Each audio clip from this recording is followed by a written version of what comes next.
Mr. President, several countries in Latin America and the Caribbean are facing an epidemic of crime and violence. Since the pandemic and the disruption in education, challenges with mental health are being increasingly expressed in violent ways. The propensity to resolve conflict or cope with social and mental stresses through violence requires a public health response.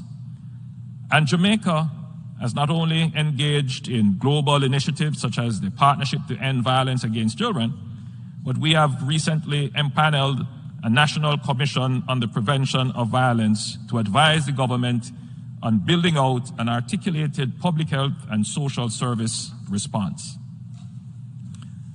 However, the situation is exponentially complicated and exacerbated by the influx of illegal and unregistered small arms into our country.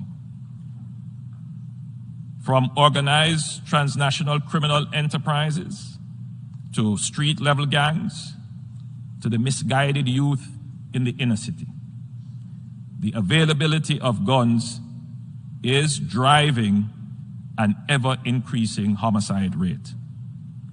In the same way that a war on drugs is being prosecuted, in which we have been faithful partners in policing what comes through our waters or leaves our shores, there now must be a war on guns.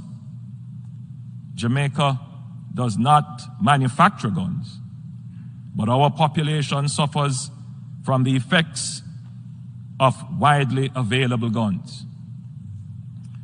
The countries that manufacture weapons that are available to the public must implement stronger measures to ensure that those weapons do not end up on the streets and in the hands of people for whom they were not intended.